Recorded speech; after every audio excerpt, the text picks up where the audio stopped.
सपनों को हकीकत में बदलना नामुमकिन नहीं। सुनते रहिए उच्च शिक्षा आपके द्वार।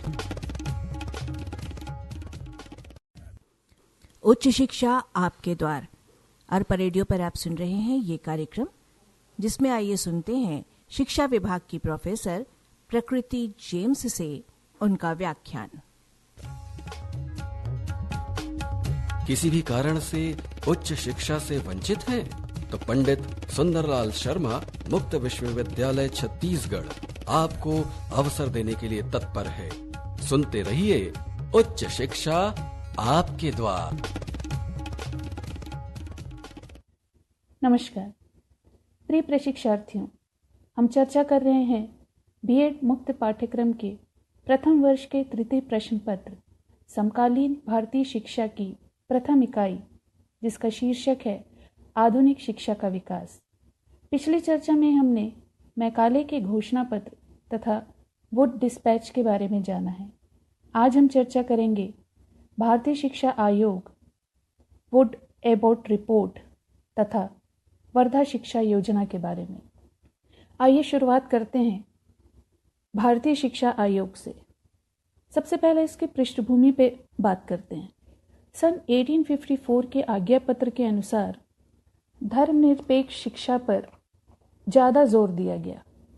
इसलिए भारतीय ईसाई पादरियों को न आर्थिक सहायता मिल पाई, न ही विद्यालय द्वारा भारत में ईसाई धर्म का प्रचार हो पाया। इसीलिए पादरी वर्ग जो था वो सरकार से असंतुष्ट हो गया। सन 1882 में लॉर्ड रिपन वॉयसराय भारत के वॉयसराय बनने पर भारतीय ईसाई पादरियों के एक शिष्टमंडल ने उनसे भेंट की और भारतीय शिक्षा की पुनः जांच की मांग की। 3 फरवरी 1882 को विलियम हंटर की अध्यक्षता में भारतीय शिक्षा आयोग की नियुक्ति हुई। श्री हंटर इस आयोग के चेयरमैन थे, इसलिए इस आयोग को हंटर कमीशन के नाम से भी जाना जाता है। इस आयोग ने प्रत्येक स्तर की शिक्षा के लिए अपनी सिफारिशें प्रस्तुत की। सबसे पहले उन्होंने देशी विद्यालय एवं शिक्षा पर सिफारिशें दी, जिसमें कहा गया कि सभी प्रकार देशी विद्यालयों को सरकार को प्रोत्साहन देना चाहिए। साथ ही देशी विद्यालय के पाठ्यक्रम में किसी प्रकार का हस्तक्षेप सरकार ना करे। देशी विद्यालयों के शिक्षकों की व्यवस्था सरकार द्वारा की जाए तथा देशी विद्यालयों के संचालन का भार नगरपालिका एवं जिला परिषद को दे दिया जाए। प्राथमिक स्तर की शिक्षा के लिए हंटर कमीशन ने कहा कि प्राथमिक शिक्षा का उद्देश्य केवल सरकारी नौकरी पाना तथा विश्वविद्यालय प्रवेश न होकर जीवन उपयोगी एवं सुनियोजित शिक्षा होनी चाहिए। ऐसी शिक्षा जिसका माध्यम मातृभाषा हो, ऐसी शिक्षा जिसके प्रचार एवं प्रसार के लिए सरकार आर्थिक एवं शासकीय सहायता प्रदान करे तथा इसका प्रसार एवं प्रचार जनसाधारण के बीच में भी किया जाए। इसके लिए आयोग की सिफारिश के आधार पर प्राथमिक शिक्षा का संचालन कार्य स्थानीय संस्था, नगरपालिका एवं परिषद को सौंप दिया जाए, जिस कारण सरकार का प्रत्यक्ष अधिकार प्राथमिक शिक्षा संस्थाओं से हट गया। नगरपालिका एवं जिला परिषद को प्राथमिक शिक्षा की आर्थिक व्यवस्था के लिए अलग से धनराशि दी जाने की भी सिफारिश की गई। पाठ्यक्रम को केंद्रीय सरकार के हाथ से लेकर प्रांतीय सरकार को दिए जाने की भी सिफारिश की गई। ये भी कहा गया कि सुयोग्य अध्यापक एवं उन अध्यापकों के प्रशिक्षण की व्यवस्था भी सरकार के द्वारा की जानी चाहिए। हंटर कमीशन ने माध्यमिक शिक्षा के लिए भी अपनी सिफारिशें प्रस्तुत की, जिसमें उन्होंने कहा कि सरकार माध्यमिक शिक्षा को जनता को सौंपकर धीरे धीरे उससे अलग हो जाए। प्राइवेट स्कूल के लिए सहायक अनुदान प्रणाली को लागू किया जाए। माध्यमिक शिक्षा की जवाबदेही योग्य एवं बुद्धिमान व्यक्तियों पर छोड़ दी जाए। सरकारी स्कूलों के समान ही प्राइवेट स्कूलों को भी मान्यता दी जाए। सिफारिश में उन्होंने ये भी कहा कि माध्यमिक शिक्षा के दोषों को दूर करने के लिए पाठ्यक्रम में परिवर्तन किया जाए तथा पाठ्यक्रम को 2 भागों में विभाजित किया जाए। एक विश्वविद्यालय में प्रवेश की तैयारी के अनुरूप हो तथा दूसरा व्यावसायिक एवं व्यवहारिक शिक्षा के लिए हो। हंटर कमीशन ने विश्वविद्यालय शिक्षा के लिए भी सिफारिशें दी, जिसमें उन्होंने कहा कि सरकार को माध्यमिक शिक्षा की तरह विश्वविद्यालय शिक्षा से मुक्त हो जाना चाहिए। उच्च शिक्षा में व्यक्तिगत प्रयास को सहारा दिया जाना चाहिए।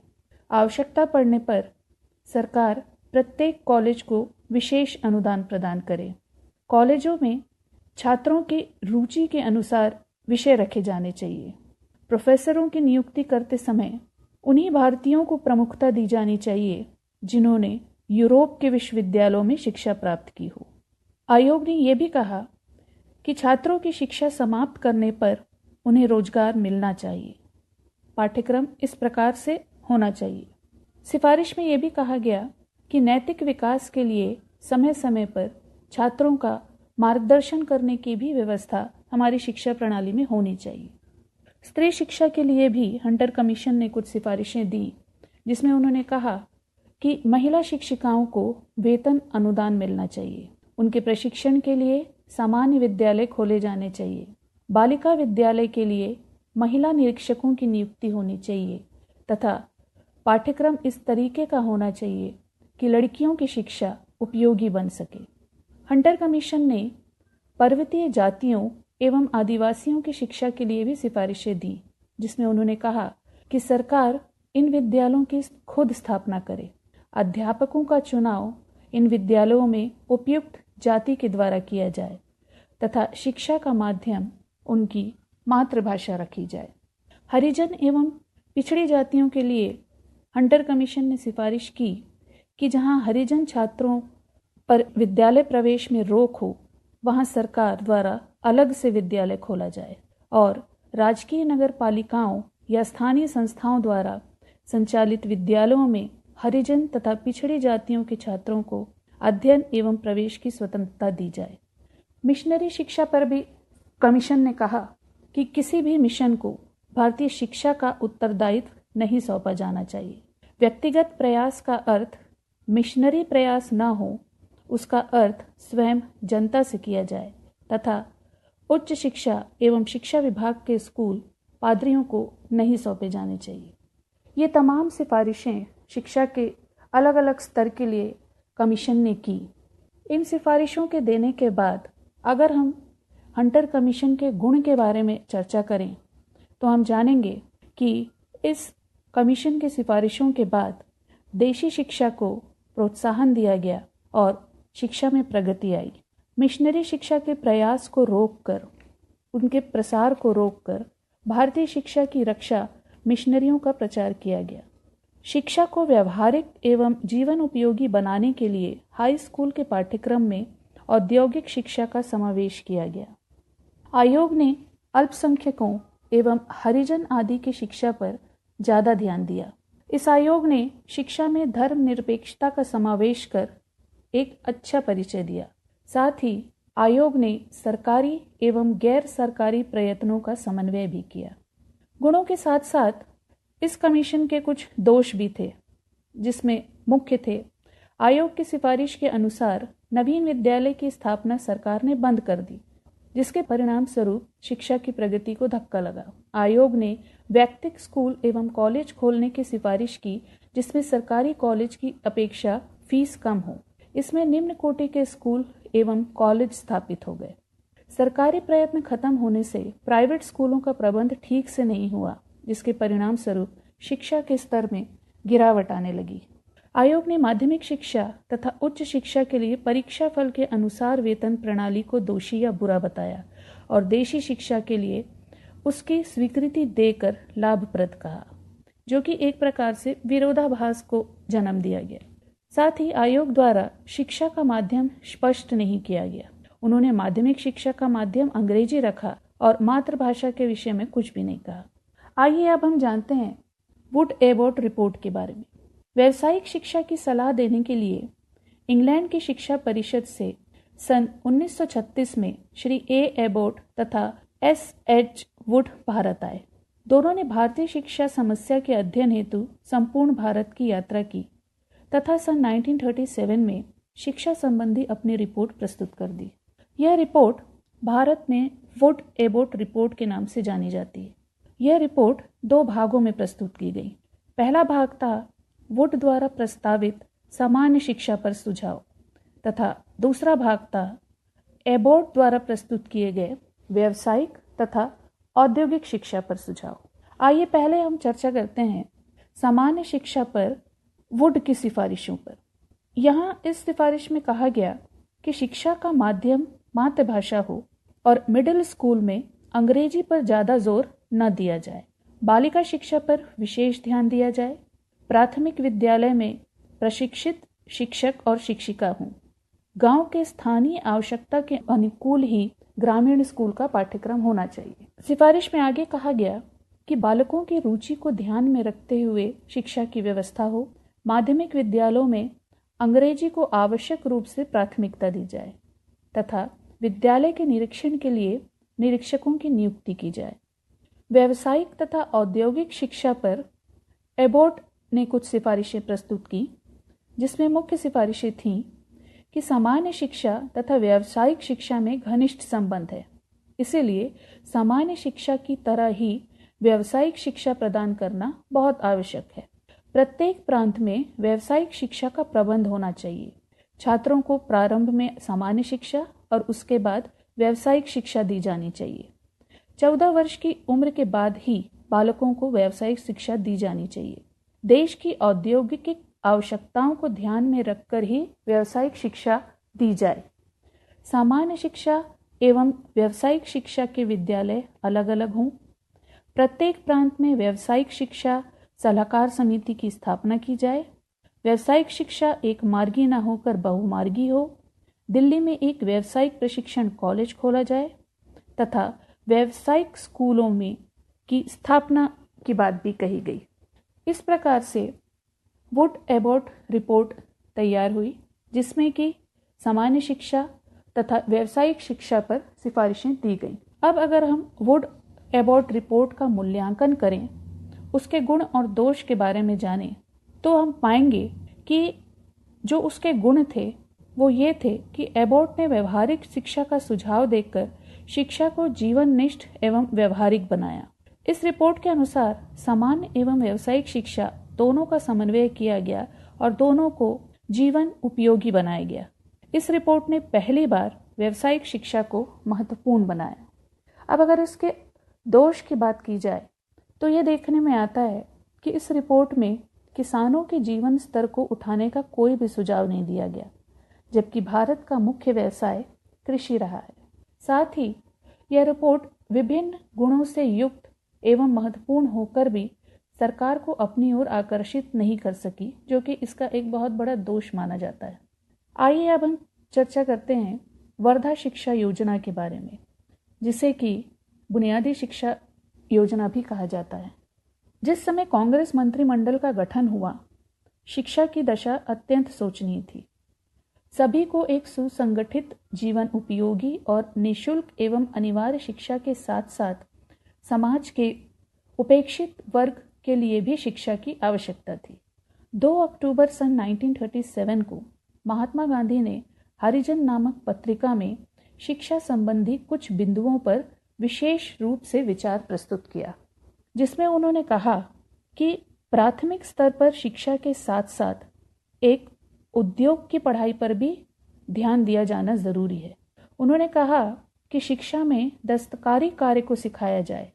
शिक्षा ऐसी हो जिससे छात्र स्वावलंबी बने।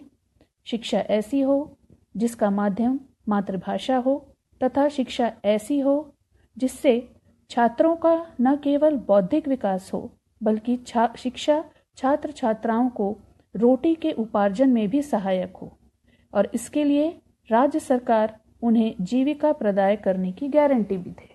गांधी जी के इन विचारों से शिक्षा जगत में काफी हलचल मची। इस योजना को सुनिश्चित रूप देने के लिए एक सभा बुलाई गई, जिसकी बैठक वर्धा में 22 और 23 अक्टूबर सन 1937 को हुई। इस बैठक में मुख्यतः 4 प्रस्ताव पारित किए गए। पहला प्रस्ताव था राष्ट्रीय स्तर पर सभी छात्रों को निःशुल्क एवं अनिवार्य शिक्षा दी जाए। दूसरा प्रस्ताव था शिक्षा का माध्यम मातृभाषा हो। तीसरा प्रस्ताव था शिक्षा का केंद्र बिंदु कोई उत्पादन उद्योग हो। बालकों को जो भी दक्षता एवं ज्ञान तथा शिक्षण देना हो वह किसी उद्योग के माध्यम से दिया जाए। चौथा प्रस्ताव था यह शिक्षा व्यवस्था धीरे धीरे अपना खर्च स्वयं वहन कर सके। इसके बाद आई डॉक्टर जाकिर हुसैन कमेटी की रिपोर्ट। डॉक्टर जाकिर हुसैन की अध्यक्षता में एक समिति की स्थापना की गई जिसका काम बुनियादी तालीम का पाठ्यक्रम बनाकर देना था। इस समिति ने दो मुख्य बातें कही। पहला था विद्यालयों में उद्योग तथा दूसरी बात थी उद्योग के शैक्षिक पक्ष। विद्यालयों में उद्योग के बारे में कमेटी ने कहा कि आधुनिक युग में सभी का यही कहना है कि शिक्षा उत्पादक कार्यों से दी जानी चाहिए। उद्योग बालकों को विभिन्न प्रकार के अनुभव देकर एक संतुलित व्यक्ति का विकास करता है। ये मनोवैज्ञानिकों का कहना है। उद्योग श्रमजीवी और बुद्धिजीवी वर्गों के बीच की खाई कम करने में महत्वपूर्ण भूमिका निभाते हैं। उद्योगों का संबंध जीवन की आधारभूत क्रियाओं से है, इसीलिए विद्यालयों में उद्योग की शिक्षा देना बेहद महत्वपूर्ण है। दूसरी बात में उन्होंने कहा कि उद्योग का चुनाव करते समय उन उद्योगों को प्राथमिकता मिलनी चाहिए जिनमें अधिकतम शैक्षिक संभावनाएं हों, ज्ञान और कर्म का संबंध स्वाभाविक हो। शिक्षा में इस स्वाभाविकता की रक्षा होनी चाहिए। बुनियादी तालीम का उद्देश्य केवल उत्पादन ही नहीं बल्कि उद्योग का शैक्षिक व्यवहार भी होना चाहिए। बुनियादी शिक्षा की कुछ विशेषताएं रहीं। आइए जानते हैं बुनियादी शिक्षा की विशेषताओं के बारे में। यह शिक्षा सभी 7 से 14 आयु वर्ग के बालक बालिकाओं को निःशुल्क एवं अनिवार्य दी जाने संबंधी बात करती है। शिक्षा मातृभाषा के माध्यम से दी जाए तथा इस दौरान अंग्रेजी की शिक्षा नहीं दी जाने की भी बात कही गई। सभी शिक्षा किसी न किसी उद्योग पर केंद्रित हो और इस उद्योग का चुनाव बच्चों की क्षमता और उस क्षेत्र में उद्योग की आवश्यकता को देखकर तय करने की बात की गई, जैसे गत्ता कार्य, काष्ठ कार्य, रसोई, बागवानी, कताई बुनाई, कृषि, चर्म उद्योग इत्यादि उद्योगों को समिति ने सर्वोपरि स्थान दिया। चुने हुए उद्योगों की शिक्षा इस प्रकार दी जाए ताकि छात्र कुशल कारीगर बने, उनका सामान बिके और उसकी सहायता से छात्र विद्यालय का खर्च उठा पाएं। इस शिक्षा की विशेषता ये भी रही कि उद्योगों को सिर्फ यांत्रिक दक्षता के रूप में नहीं बल्कि सामाजिक, वैज्ञानिक इत्यादि पक्षों पर भी ध्यान दिया जाए। सभी विषयों को उद्योग से सहसंबंधित कर पढ़ाया जाए और उद्योगों से विषय वस्तु को अधिक से अधिक जोड़कर बच्चों के सामने रखा जाए और इसमें बच्चों की रुचि का ख्याल भी रखा जाए। इस तरह नई तालीम ने शिक्षा के क्षेत्र में एक नया कदम बढ़ाया। इसमें शिक्षा की समस्याओं के समाधान के लिए एक नई दिशा दिखलाई गई। बुनियादी पाठशाला केवल कुछ बड़े लोगों को नौकरी के लिए तैयार करने की जगह नहीं है, बल्कि श्रम करने वाले भारतीयों के व्यवहारिक और सामाजिक प्रशिक्षण का केंद्र बिंदु है। महात्मा गांधी के विचार में बुनियादी शिक्षा एक शिक्षण विधि नहीं है बल्कि एक जीवन शैली है। आइए अब इसके गुणों के बारे में चर्चा करते हैं। इसके गुण में जो महत्वपूर्ण है वो ये है कि उत्पादन कार्य द्वारा शिक्षा देने की व्यवस्था आधुनिकतम मनोवैज्ञानिक तथ्यों पर आधारित थी। बुनियादी शिक्षा उपयोगी सामाजिक क्रियाकलापों के माध्यम से एक उच्च कोटि की संस्कृति का निर्माण करती है। भारत जैसे गरीब देश में बुनियादी शिक्षा निःशुल्क एवं अनिवार्य शिक्षा का एक विकल्प है। मातृभाषा के माध्यम से शिक्षा ये बुनियादी शिक्षा की विशेष देन मानी जाती है। बुनियादी शिक्षा शैक्षिक दृष्टि से एक ऊंचे स्तर की मांग करती है तथा बुनियादी शिक्षा एक ईमानदार, सहयोगी, नैतिक, शोषण विहीन एवं अहिंसावादी समाज की परिकल्पना भी करती है। अगर इसके दोष के बारे में जाने तो हम पाएंगे कि यह शिक्षा केवल ग्रामीण क्षेत्रों के लिए है। कहीं कहीं ऐसा प्रतीत होता था। श्री रविंद्रनाथ टैगोर जी के अनुसार बुनियादी शिक्षा का उद्देश्य आर्थिक उत्पादन था, व्यक्तित्व का संतुलन एवं विकास नहीं। इससे धनी और गरीब के बीच की खाई को बढ़ने का भय बताया गया। साथ ही किसी भी उद्योग के माध्यम से सभी विषयों का शिक्षण और मनुष्य का समग्र विकास संभव नहीं दिखाई दिया।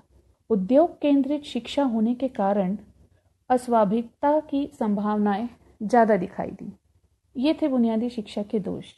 प्रशिक्षार्थियों, आज हमने भारतीय शिक्षा आयोग वुड एबॉट रिपोर्ट तथा वर्धा शिक्षा योजना के बारे में चर्चा की। आज की इस चर्चा के बाद आपने भारतीय शिक्षा आयोग तथा वुड रिपोर्ट की मुख्य सिफारिशें तथा वर्धा शिक्षा योजना की विशेषताओं के बारे में जानकारी प्राप्त की। अगली चर्चा में हम सार्जेंट योजना, माध्यमिक शिक्षा आयोग तथा कोठारी कमीशन के बारे में जानेंगे। आप सभी को मेरा नमस्कार एवं धन्यवाद। आलोकित पथ के अनुगामी अमृत कलश तुम्हारा है, विश्व पटल पर